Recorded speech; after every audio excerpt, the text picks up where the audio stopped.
সংবিধান বাইবেল বা কুরআন নয়, যে পরিবর্তন করা যাবে না। নির্বাচনকালীন তত্ত্বাবধায়ক সরকার ব্যবস্থা ফেরাতে করা আপিল শুনানির অষ্টম দিনে রাষ্ট্রপক্ষে এ যুক্তি উপস্থাপন করেন অ্যাটর্নি জেনারেল মোহাম্মদ আসাদুজ্জামান। এর আগে বিএনপির পক্ষে শুনানি শেষ করেন ব্যারিস্টার রুহুল কুদ্দুস কাজল। বলেন, বাংলাদেশের প্রেক্ষাপটে তত্ত্বাবধায়ক ব্যবস্থা ফেরানো উচিত। আগামীকালও রাষ্ট্রপক্ষ তাদের বক্তব্য উপস্থাপন করবে। জিএম মাহমুদ জানাচ্ছেন বিস্তারিত। 1996 সালে ত্রয়োদশ সংশোধনীর মাধ্যমে সংবিধানে তত্ত্বাবধায়ক সরকার ব্যবস্থা অন্তর্ভুক্ত হয়, যা 2011 সালে বাতিল করে আপিল বিভাগ। সেই রায়ের ভিত্তিতেই আওয়ামী লীগের অধীনে বিগত 3টি নির্বাচন অনুষ্ঠিত হয়, যেগুলোর নিরপেক্ষতা নিয়ে ওঠে প্রশ্ন। গত বছরের 5 আগস্ট তৎকালীন প্রধানমন্ত্রী শেখ হাসিনা পালিয়ে গেলে তত্ত্বাবধায়ক ব্যবস্থা বাতিলের রায় পুনর্বিবেচনা চেয়ে আপিল করেন বিএনপির মহাসচিব ও জামায়াতের সেক্রেটারি জেনারেল সহ 8 জন।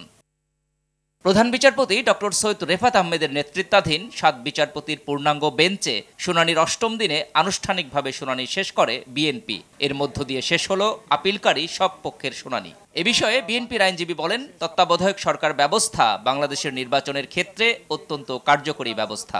বিচারপতি এবিএম খায়রুল হক মৌলিক কাঠামোর পরিপন্থী বলে এই অজুহাতে যে এই সংশোধনীটা বাতিল করেছেন, সেটি আপনারা পুনর্বিবেচনা করে নির্দলীয় তত্ত্বাবধায়ক সরকার ব্যবস্থা সংবিধানে ফিরিয়ে আনুন। বিএনপির পর রাষ্ট্রপক্ষ তাদের প্রথম দিনের শুনানি করে। সে সময় অ্যাটর্নি জেনারেল বলেন, তত্ত্বাবধায়ক সরকার ব্যবস্থা বাতিল করে গণতন্ত্র বিনষ্ট করা হয়েছে।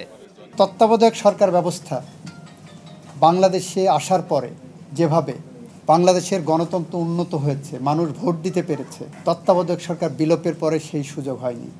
তবে জনগণের মৌলিক অধিকার ও ন্যায় বিচার নিশ্চিতে এই রায় দৃষ্টান্ত হয়ে থাকবে বলে প্রত্যাশা করেন রাষ্ট্রের এই সর্বোচ্চ আইন কর্মকর্তা।